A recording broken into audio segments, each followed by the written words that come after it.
नमस्कार, मैं हूं शुभ मिश्रा और आप देख रहे हैं जोहार झारखंड। और सबसे पहले आपको बड़ी खबर राजधानी रांची से बता रहे हैं, जहां यूक्रेन से 4 छात्र एयरपोर्ट पहुंच चुके हैं, जिनके नाम क्रमशः गोड्डा की श्रुति, सुमन, बोकारो के तबिश अहमद रांची पहुंचे हैं। रांची की प्रियांशु गुप्ता, धनबाद के अंकित राज भी रांची एयरपोर्ट पर इस वक्त मौजूद हैं। वो पहुंच चुके हैं यूक्रेन से सुरक्षित। श्रम विभाग के अधिकारियों ने उनका जोरदार स्वागत किया है। धनबाद के 2 छात्र भी ट्रेन से पहुंचे हैं इस वक्त अपने घर। यानी कि कुल मिलाकर यूक्रेन से लौटने पर छात्रों ने इस बात को लेकर सराहना की है केंद्र सरकार की कि कहीं ना कहीं तिरंगे की वजह से, भारत की वजह से आज उनकी जिंदगी बच गई है। कागज पर तिरंगा बनाकर खुद को उन्होंने भारतीय बताया। पाकिस्तान समेत दूसरे देशों के छात्रों की भी जान बचाई। तो ये बड़ी खबर आपको बता रहे हैं राजधानी रांची से, जहां कई छात्र इस वक्त रांची एयरपोर्ट पर पहुंचे हैं। 4 छात्र वहां पर पहुंच चुके हैं, जिनका जोरदार स्वागत किया गया है।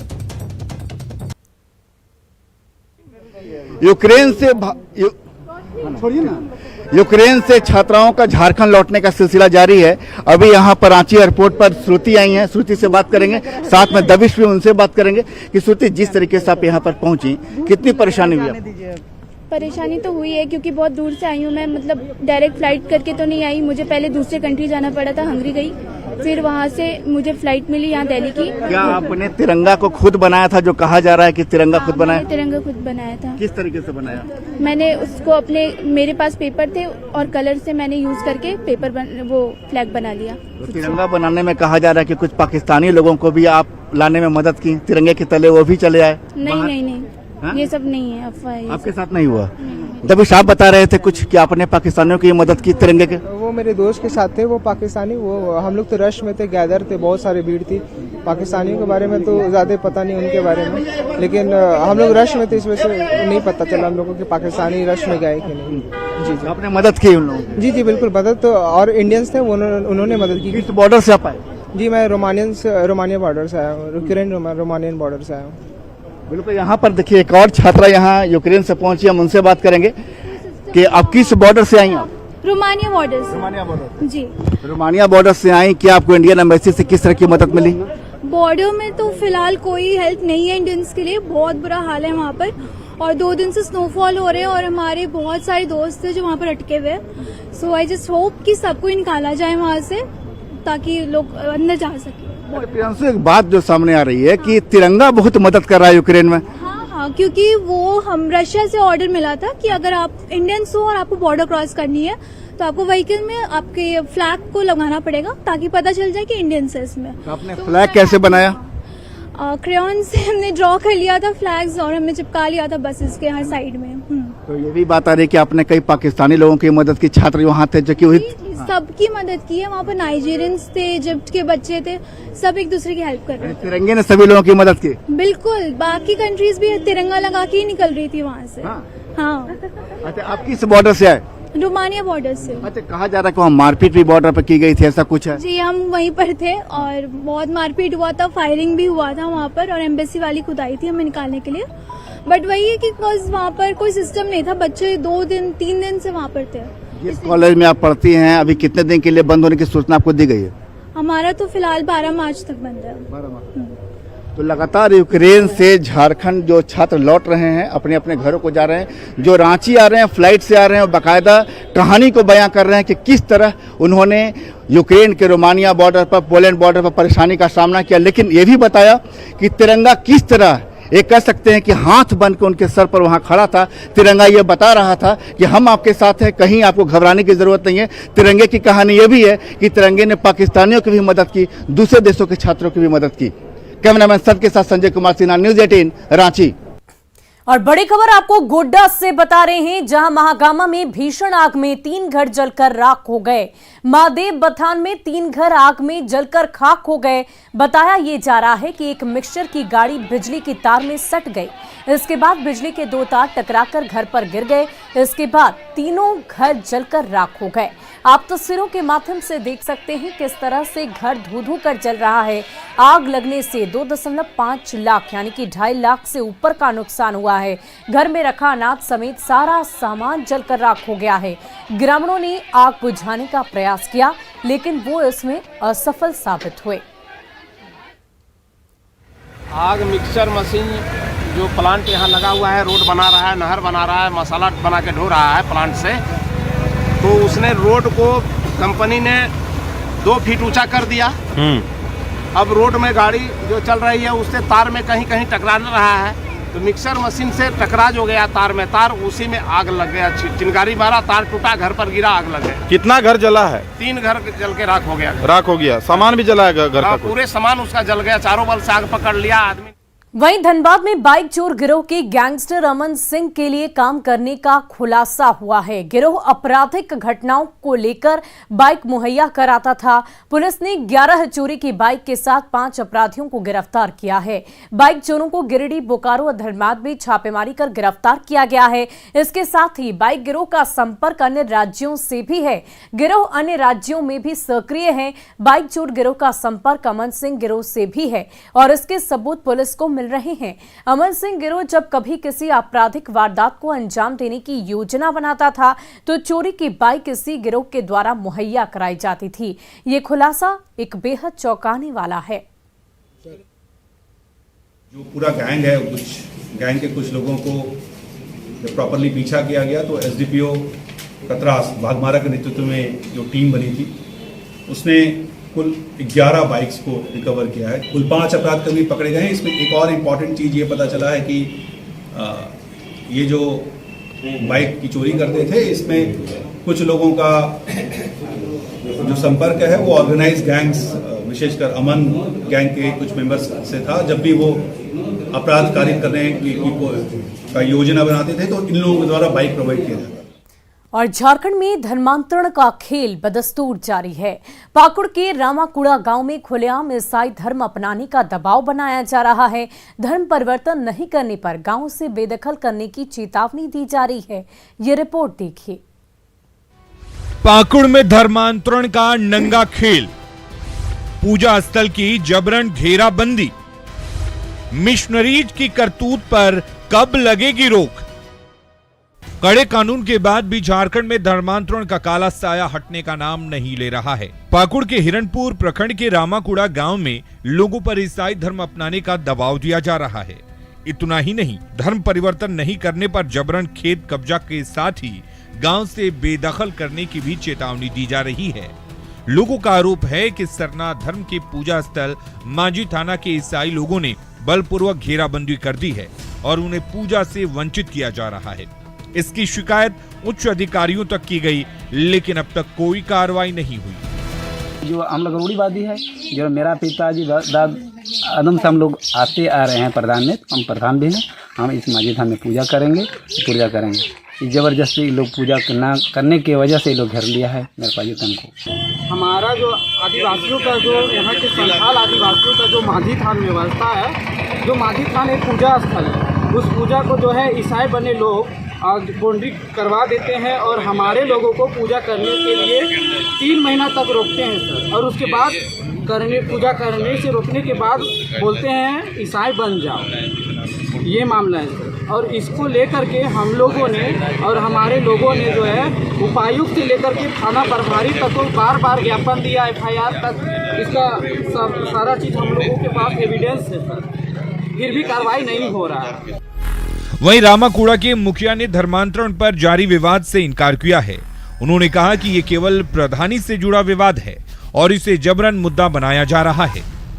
गांव शांतिपूर्ण है और धर्म को लेकर के मेरा मुंह से कभी कुछ नहीं निकला है। और वैसे भी कल जैसे CO साहब भी आए थे, थाना प्रभारी दल बल के साथ आए थे, वहाँ लोगों को पूछे तो धर्म को लेकर के कहीं कोई विवाद नहीं है और किसी को धर्मांतरण करने के लिए मजबूर किया जा रहा है, वैसा भी कोई बात नहीं है। झारखंड में धर्मांतरण का खेल जारी है। भोले भाले लोगों को पैसे का लालच देकर और इलाज के नाम पर धर्म परिवर्तन कराया जा रहा है। कड़े कानून के बाद भी धर्मांतरण नहीं रुक पा रहा है। न्यूज़ 18 के लिए पाकुड़ से नंद किशोर मंडल की रिपोर्ट। वहीं धनबाद जिले के अप्रैल 2011 में हुए बहुचर्चित मटकुरिया गोलीकांड में नामजद आरोपी झारखंड सरकार के पूर्व मंत्री बच्चा सिंह और मनान मलिक समेत 26 आरोपियों के खिलाफ बुधवार को धनबाद कोर्ट ने आरोप तय कर दिया है।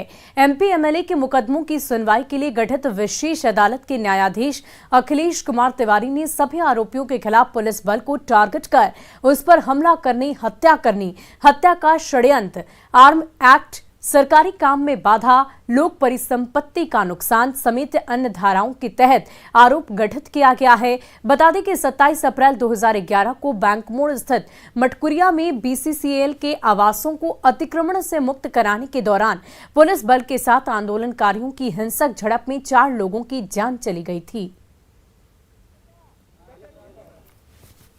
जिसके तहत पूरे भूली से लेकर गोदार इलाका जहां भी क्षेत्र है अतिक्रमण हटाने के अभियान चला था।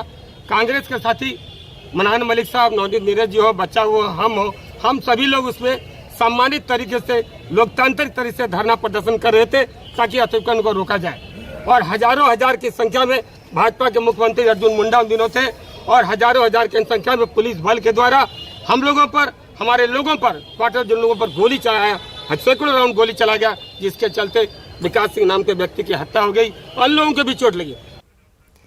और कल का दिन झारखंड वासियों के लिए बेहद खास है। विधानसभा में कल झारखंड का बजट पेश होगा, लेकिन सत्र के तीसरे दिन मॉब लिंचिंग के मुद्दे पर सरकार घिरती नजर आई।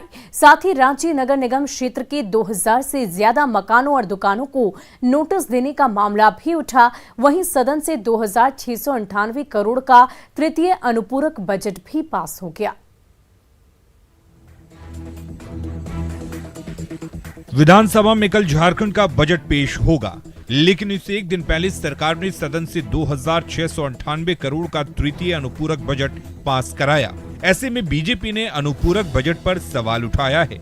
बीजेपी ने कहा कि सरकार अब तक बजट की 40% राशि ही खर्च कर पाई है। ऐसे में मार्च में अनुपूरक बजट का कोई औचित्य नहीं है। साथ ही बीजेपी विधायक सीपी सिंह ने कहा कि पंचायत चुनाव नहीं होने से राज्य को नुकसान हो रहा है। बावजूद सरकार राज्य में पंचायत चुनाव नहीं करा रही है। झारखंड में 2 साल से तो मैं यही देख रहा हूँ कि हर साल बजट आता है, खर्च नहीं होता है, कहा जाता है कोरोना है। वित्त मंत्री रोना रोते हैं कि भाई खजाना खाली है। इससे पहले बीजेपी ने मॉब लिंचिंग की घटना को लेकर जमकर हंगामा किया। बीजेपी विधायकों ने रुपेश पांडे और संजू प्रधान का मामला उठाया। साथ ही पुलिस और सरकार पर पक्षपात का आरोप लगाया।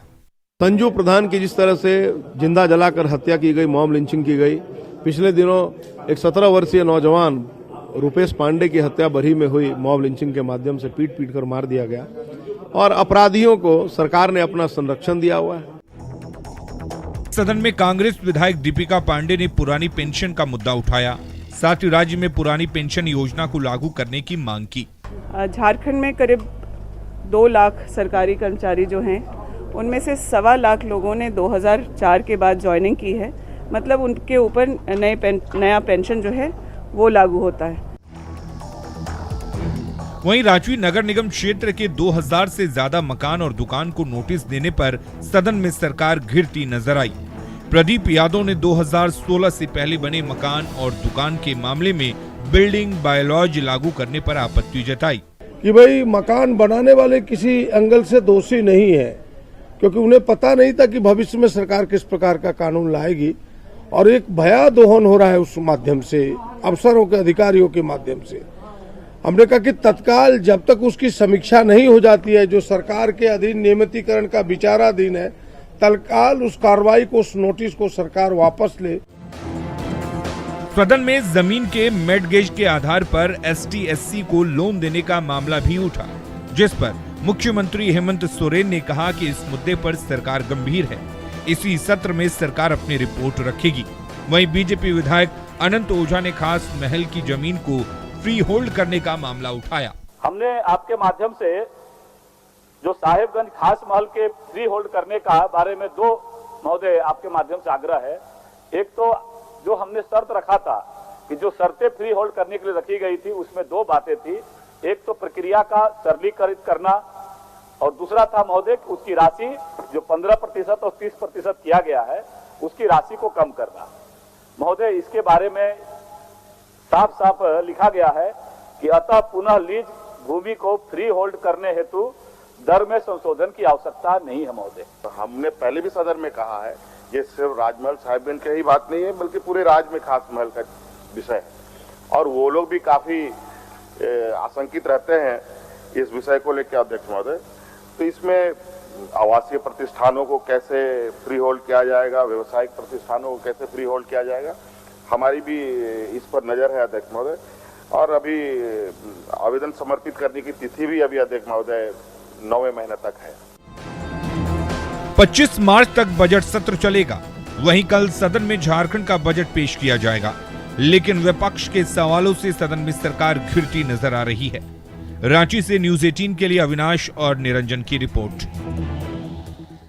वहीं झारखंड सरकार ने बजट से पहले परंपरा के मुताबिक विधानसभा में आज आर्थिक सर्वेक्षण रिपोर्ट पेश किया।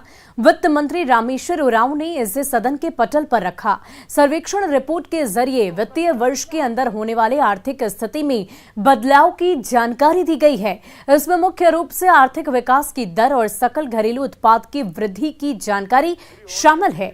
वित्तीय वर्ष 2021-22 में राज्य की वास्तविक जीएसडीपी में 9.5% की वृद्धि का अनुमान लगाया गया था, लेकिन कोरोना काल होने की वजह से अर्थव्यवस्था पर इसका बुरा असर पड़ा है। मैं झारखंड सरकार का आर्थिक सर्वेक्षण प्रतिवेदन वर्ष 2021-22 एक प्रति सदन के पटल पर उपस्थापित करता हूं। मैं प्रस्ताव करता हूं कि झारखंड सरकार का आर्थिक सर्वेक्षण प्रतिवेदन वर्ष 2021-22 सदन पटल पर रखे जाने के पश्चात जनता में बिक्री के लिए प्राप्त हो। प्रश्न यह है कि झारखंड सरकार के आर्थिक सर्वेक्षण प्रतिवेदन वर्ष 2021-22 सदन पटल पर रखे जाने के पश्चात जनता में बिक्री के लिए प्राप्त हो। जो इसके पक्ष में है वह हाँ कहे, जो इसके विपक्ष में है वह ना कहे। मैं समझता हूं कि पक्ष में बहुमत है, यह प्रस्ताव स्वीकृत हुआ। और वहीं सीएम हेमंत सोरेन ने कल पेश होने वाले बजट को लेकर बयान दिया है। हेमंत सोरेन ने कहा है कि राज्य में नई उद्योग नीति, नई पर्यटन नीति और नई खेल नीति का फायदा राज्य को मिलेगा। उन्होंने कहा है कि इन नीतियों से राज्य को विकसित करने में मदद मिलेगी। बजट को लेकर सीएम ने कल तक का इंतजार करने की बात कही। राज्य के लिए आने वाला समय एक बेहतर व्यवस्था की ओर संकेत कर रहा है। जो हम लोगों ने विगत चाहे इंडस्ट्री पॉलिसी हो, चाहे